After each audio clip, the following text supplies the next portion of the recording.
Gara-gara terlibat masalah asmara, dua gadis belia terlibat perkelahian di komplek kantor Bupati Lombok Barat.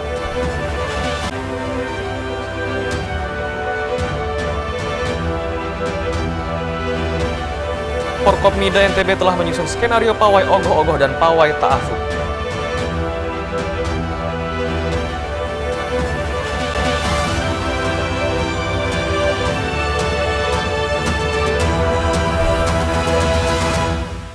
Apa kabar pemirsa? Kembali kami menjumpai Anda di Anyus NTB. Informasi penting dan menarik akan kami suguhkan untuk Anda.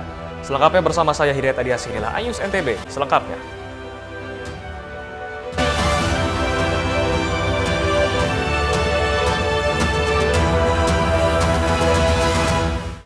Informasi pertama kami pemirsa, gara-gara rebutan cowok, dua gadis belia terlibat perkelahian di komplek kantor Bupati Lombok Barat. Aksi ini pun viral di media sosial.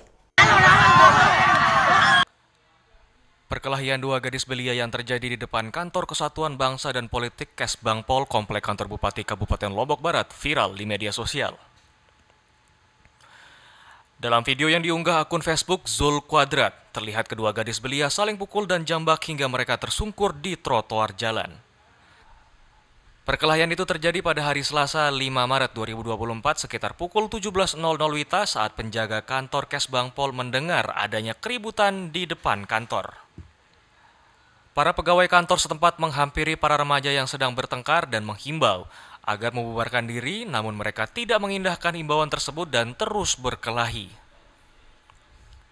Sampai dengan saat ini, Satpol PP setempat belum mengetahui identitas para remaja yang terlibat perkelahian itu, namun berdasarkan informasi dari saksi-saksi, mereka berasal dari Desa Ombe, Kecamatan Kediri dan Desa Labu Api, Kecamatan Labu Api.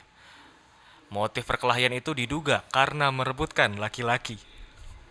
Kasatpol PP Lombok Barat, Bayi Yeni S. Ekawati menegaskan, pihaknya telah memasang portal dan melakukan patroli setiap hari. Namun, keterbatasan dalam melakukan pengawasan pihak Satpol PP akan meminta bantuan ke semua OPD untuk mengawasi balap liar hingga aktivitas anak-anak muda yang melanggar norma asusila.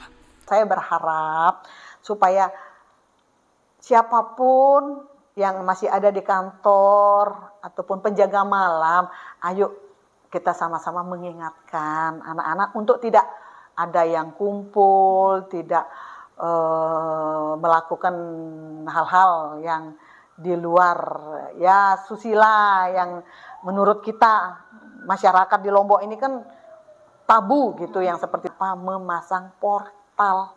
Sebab musababnya itu terjadi balap liar oleh anak-anak yang sudah pulang sekolah bermain lagi di seputaran kantor bupati.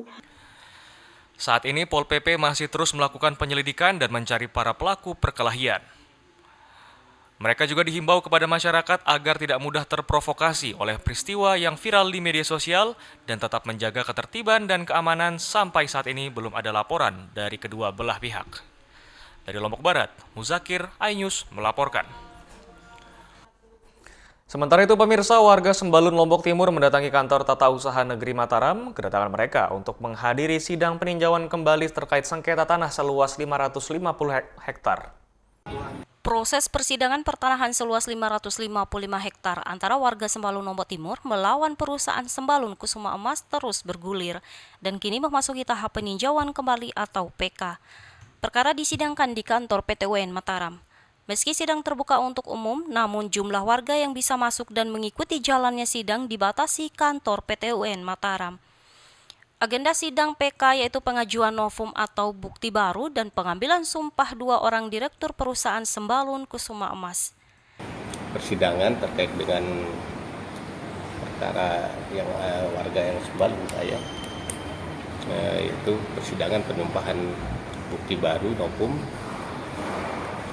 yang sampai sekarang berkas belum dikirim Pak ya. Sudah kemarin dilaksanakan sidang penumpahan. Setelah itu baru menunggu kontra baru dikirim. Sekitar berapa lama prosesnya biasanya? Prosesnya itu 2 bulan Pak baru bisa dikirim. 2 bulan ya. Kalau dari pihak PT siapa yang disumpah? PT-nya yang disumpah kemarin 2 orang direkturnya. Direkturnya ya? Katanya dia yang menemukan buktinya. 2 orang, direktur aja jabatannya. Iya, direktur. Warga Sembalun selaku pihak penggugat melawan PT Sembalun Kusuma Emas selaku pihak tergugat terkait kasus sengketa lahan seluas 555 hektar berstatus hak guna usaha atau HGU atas nama PT Sembalun Kusuma Emas pada tahun 2021. Padahal sejatinya lahan tersebut telah bersertifikat hak milik SHM dan dikuasai warga puluhan tahun secara turun-temurun. Dari Mataram, Hari Kesidi, iNews melaporkan. Sementara itu pemirsa, Kemenak bersama Forkopimda NTB telah menyusun skenario pawai ogoh-ogoh dan pawai ta'afuf menyusul waktu pelaksanaan berbarengan pada hari Minggu 10 Maret 2024 mendatang. Pelaksanaan pawai ogoh-ogoh dalam menyambut Hari Raya Nyepi 2024 berbarengan dengan pawai ta'aruf yang juga akan dilaksanakan pada hari Minggu 10 Maret 2024.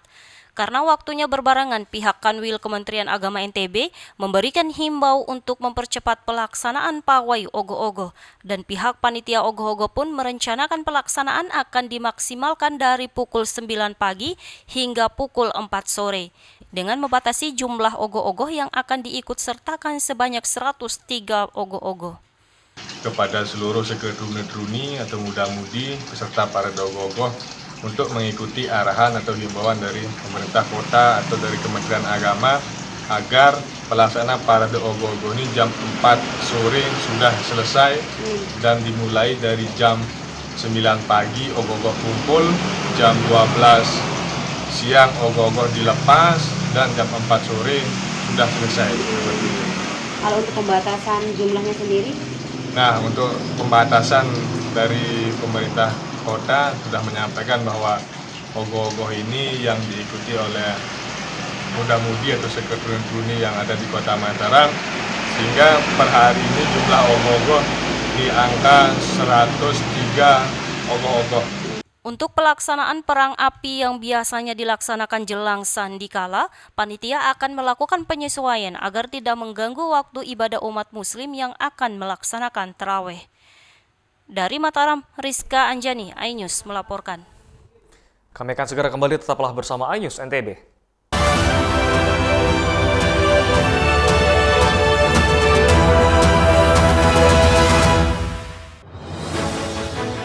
Update informasi terlengkap menuju prime time berkualitas bersama iNews.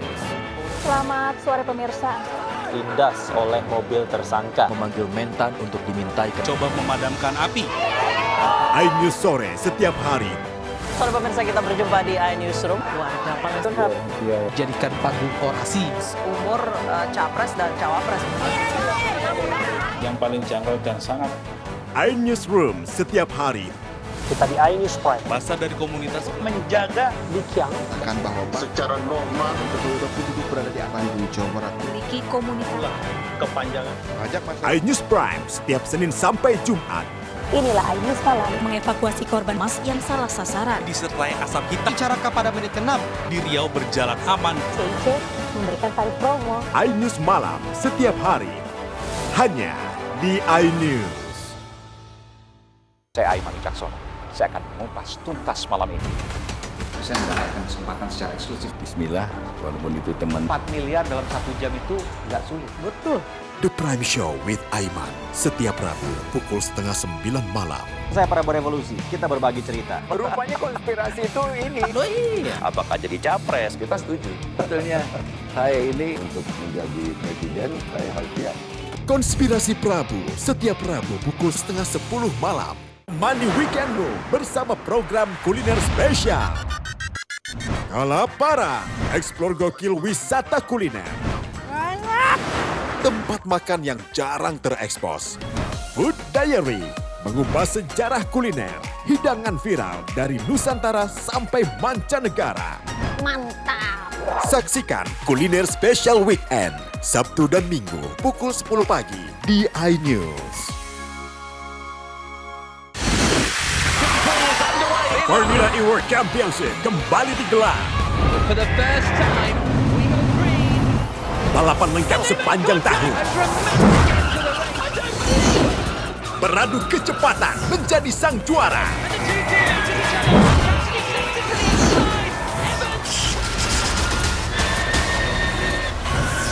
Formula E World Championship 2024 hanya di iNews. Selamat datang di iNews Today. Lengkapi pagi Anda dengan update informasi terkini. Saling dorong antara petugas kepolisian dan penghuni rumah. Mobil sport mewah menabrak 5 kendaraan. Boleh nggak sih dikasih senjata? Tidak boleh. Saya punya di bawah supervisor ya sebenarnya. Serangan brutal Israel dengan dalih Syahrul Yassin Limpo balik di Merah Putih KPK pada Kamis malam. iNews Today setiap Senin sampai Jumat pukul 10 pagi di iNews. CCTV tersebar di seluruh penjuru. Komplotan pencurian mobil, tabrak lari lalu lintas dan pelanggaran melawan mobil ugal-ugalan menabrak pesepeda. Tragedi-tragedi yang mengerikan. Anak itu berikan bius datang membawa senjata tajam dengan kecepatan yang di luar batas. Terekam kejadian-kejadian unik warga plus 62. Sama saya Brigadir Marcelina dan inilah dia program terekam.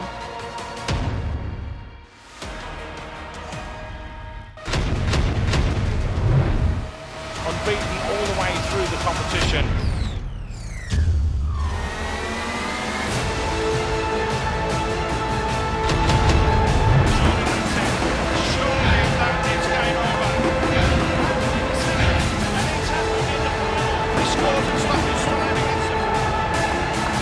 AFC Asian Cup 2023 live di iNews.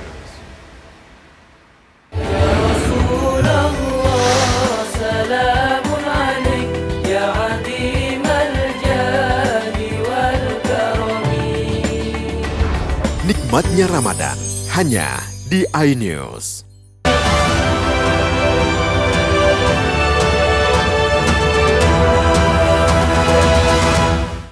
Terima kasih Anda masih bersama kami pemirsa. Pawai Ogoh-Ogoh di Kabupaten Lombok Barat akan digelar di masing-masing banjar karena waktu bersamaan dengan umat Islam yang tengah persiapkan menyambut bulan suci Ramadan. Umat Hindu di Lombok Barat diperbolehkan melaksanakan pawai budaya Ogoh-Ogoh. Kendari pelaksanaannya dibatasi di masing-masing banjar atau dusun. Salah satu hal yang menjadi pertimbangan adalah di saat pawai Ogoh-Ogoh dilakukan, kemungkinan bersamaannya dengan umat Islam yang tengah melakukan persiapan untuk menyambut bulan Ramadan. Kasatpol PP Lombok Barat, Bayi Yeni S. Ekawati menegaskan, berbagai pertimbangan atas kebijakan itu pun dapat diterima dengan baik oleh umat Hindu yang ada di Lombok Barat. Kebijakan terkait hal itu pun telah dikirimkan dalam surat pemberitahuan ke tiap-tiap banjar yang ada di Lombok Barat dan tidak diperbolehkan menggelar pawai Ogoh-Ogoh ke Kota Mataram karena dikhawatirkan akan penumpukan massa dan menghormati umat muslim yang akan melaksanakan persiapan menyambut bulan suci Ramadan. Informasi yang saya dapatkan untuk pawai Ogoh-Ogoh itu sudah ada edarannya, ya, sudah ada edaran dan dilaksanakan di tempat masing-masing. Untuk wilayah Kabupaten Lombok Barat. Saya dapat informasi Kota Mataram tidak menerima dari luar. Mereka khusus untuk Kota Mataram. Yang selama ini kalau ada pawai Ogoh-Ogoh kan ada misalnya perwakilan dari Lombok Barat itu biasanya ada datang dari Suranadi, dari Lingsar atau di Narmada itu ada perwakilan. Sekarang mereka tidak hanya cukup sampai di sana karena apa? Membawa Ogoh-Ogoh itu melewati jalan utama atau yang arus lalu lintas itu sangat mengganggu. Atas dasar itulah yang akhirnya dari Polres Kota Mataram tidak mengizinkan. Sebelumnya, PHBH sempat mengajukan supaya pawai bisa dilakukan secara terpusat seperti di Kota Mataram. Namun atas pertimbangan tersebut sulit untuk terlaksana.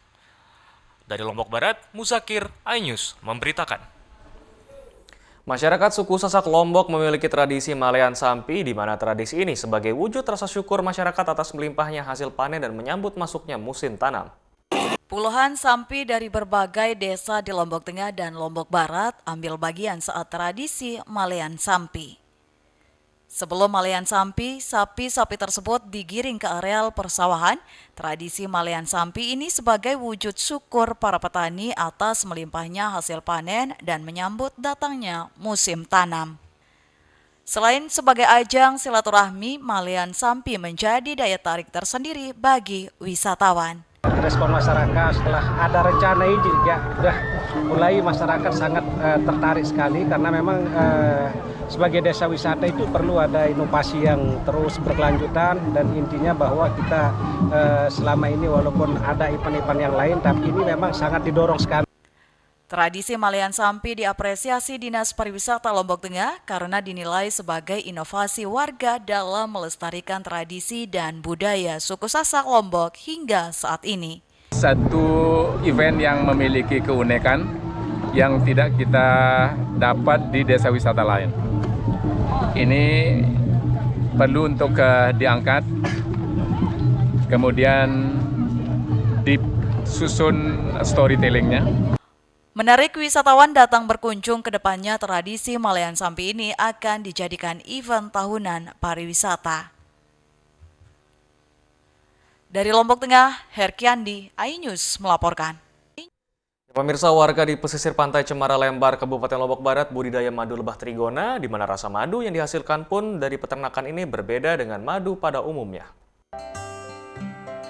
Desa Lembar Selatan, Kabupaten Lombok Barat menjadi salah satu lokasi peternakan lebah trigona yang mulai dimanfaatkan masyarakat sekitar untuk budidaya madu. Dengan memanfaatkan gazebo di tengah hutan bakau, warga memasang kotak-kotak kecil sebagai wadah peternakan madu trigona. Lebah trigona berbeda dengan bentuk lebah lainnya dengan ukurannya lebih kecil. Madu yang dihasilkan pun memiliki rasa yang berbeda, tidak hanya manis tetapi juga terdapat rasa kecut.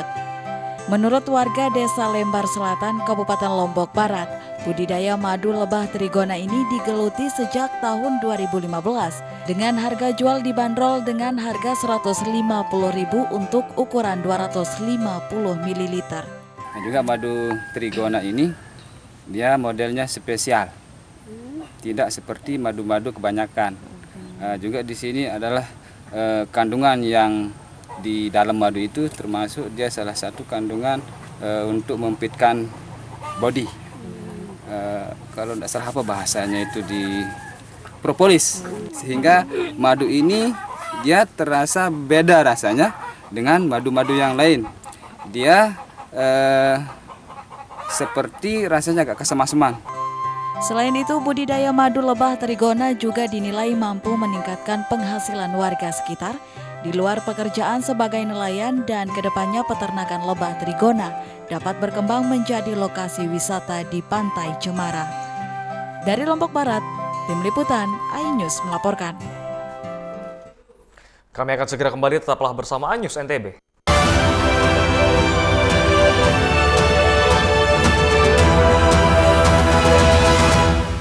Mengupas makna dan tafsir Al-Quran bersama ulama terkemuka tanah air. Kaumum min kaum khairun minal yadis suflah. Nggak bakal bisa dibayar oleh dunia dan seisinya. Jelas, lugas untuk kehidupan sehari-hari. Di antara yang merusak hati adalah buruk sangka. Wa aqimus shalah wa atuz zakah. Itu pun sejajar dengan jihad fisabilillah. Cahaya Hati Indonesia, Sabtu dan Minggu pukul 12 siang di iNews. Menyoroti kecurangan.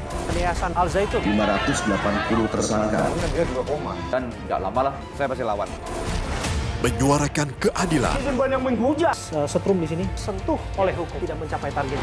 Laporan mendalam dan eksklusif. Kalau langsung 20 miliar, serikat yang akan dikembalikan ke Kejaksaan Agung. AB Plus setiap Minggu pukul 8 pagi di iNews. Mandi weekendmu bersama program kuliner spesial. Kalaparan, eksplor gokil wisata kuliner. Tempat makan yang jarang terekspos. Food Diary, mengupas sejarah kuliner, hidangan viral dari Nusantara sampai mancanegara. Mantap. Saksikan Kuliner Spesial Weekend, Sabtu dan Minggu pukul 10 pagi di iNews. Selamat datang di iNews Today. Lengkapi pagi Anda dengan update informasi terkini. Aksi saling dorong antara petugas kepolisian dan penghuni rumah. Mobil sport mewah menabrak 5 kendaraan. Boleh nggak sih dikasih senjata? Nggak boleh. Saya punya di bawah supervisor nih sebenarnya. Serangan brutal Israel dengan dalih Syahrul Yassin Limpo kembali ke Merah Putih KPK pada Kamis malam. iNews Today setiap Senin sampai Jumat pukul 10 pagi di iNews. Menyoroti kecurangan. Yayasan Al Zaitun 580 tersangka. Dia juga koma. Dan tidak lama lah saya pasti lawan. Menyuarakan keadilan. Netizen banyak menghujat. Setrum di sini sentuh oleh hukum tidak mencapai target. Laporan mendalam dan eksklusif. Kalau langsung 27 miliar. Amerika Serikat yang akan dikembalikan ke Kejaksaan Agung. AB Plus setiap Minggu pukul 7.45 pagi di iNews. Formula E World Championship kembali digelar. For the first time, we got green. Balapan lengkap sepanjang tahun. Beradu kecepatan menjadi sang juara.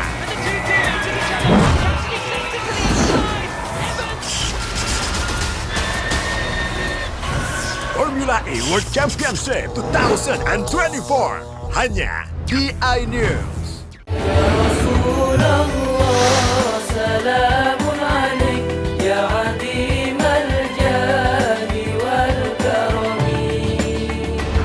Nikmatnya Ramadan hanya di iNews.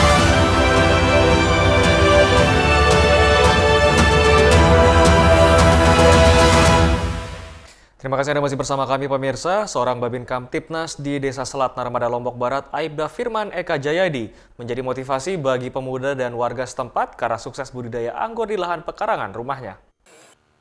Sosok Babin Kamtipmas Aibda Firman Eka Jaya telah menjadi inspirasi dan menginisiasi warga setempatnya mengabdi di Desa Selat Kecamatan Narmada, Lombok Barat untuk budidaya anggur.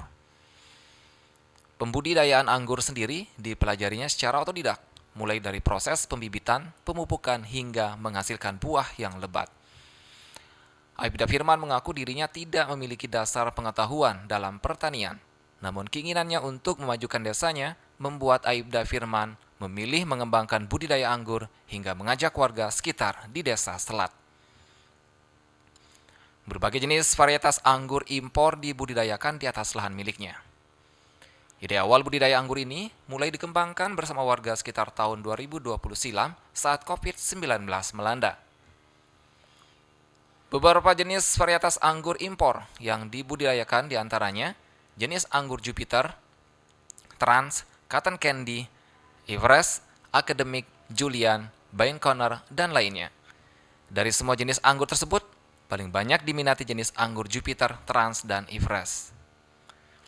Dalam sekali panen, kebun anggurnya bisa menghasilkan sekitar 10 kg anggur Jupiter dan dibanderol dengan harga Rp80.000 dan anggur jenis ini termasuk langka sehingga jarang bisa ditemukan di pasaran maupun di toko buah.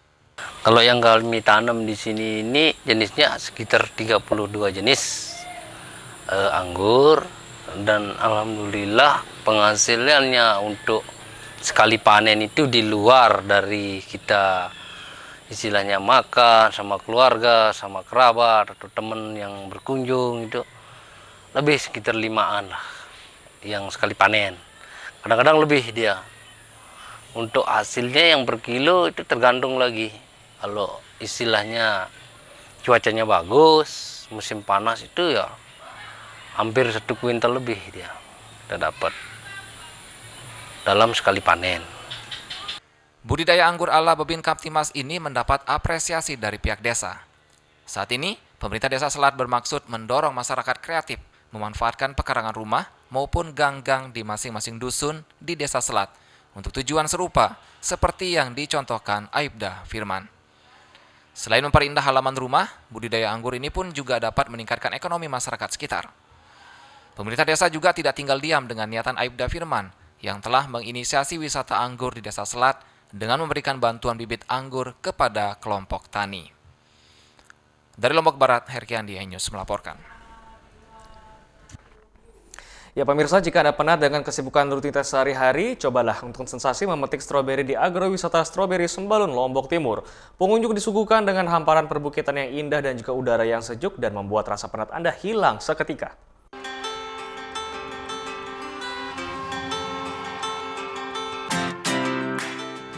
Menghilangkan penat rutinitas sehari-hari dengan menikmati liburan akhir pekan di agrowisata Stroberi Sembalun, Lombok Timur menjadi pilihan yang tepat untuk Anda. Dengan merogoh kocek Rp20.000 per orang, pengunjung sudah bisa merasakan sensasi memetik buah stroberi langsung dari pohonnya dan makan stroberi sepuasnya. Deretan pohon stroberi dengan buahnya yang berwarna merah, rasanya pengunjung semakin dimanjakan. Ditambah dengan hamparan perbukitan yang mengitari 360 derajat lahan agrowisata stroberi dan udara sejuk pegunungan menjadi daya tarik wisatawan. Salah satu pengunjung mengaku sensasi petik buah stroberi dari pohonnya rasanya lebih segar dari stroberi yang sudah dikemas di pasaran. Dan ia sengaja jauh-jauh dari Mataram berkunjung ke agrowisata Stroberi Sembalun untuk menghilangkan penat dengan rutinitasnya sehari-hari. Buat teman-teman yang mau rasain sensasi petik stroberi dengan rasa yang segar itu ya datang langsung ke Sembalun. Jadinya ini tuh benar-benar enak. Kalau di Mataram kan ini rasanya kecut ya, tapi di sini seger. Kecutnya tuh jadi seger karena suasana dinginnya itu.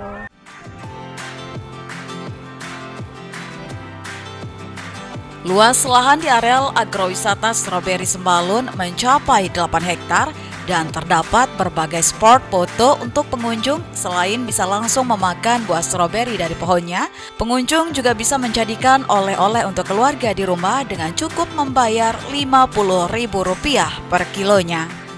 Nah, apabila dia pengunjung mau bawa pulang per kilonya Rp50.000.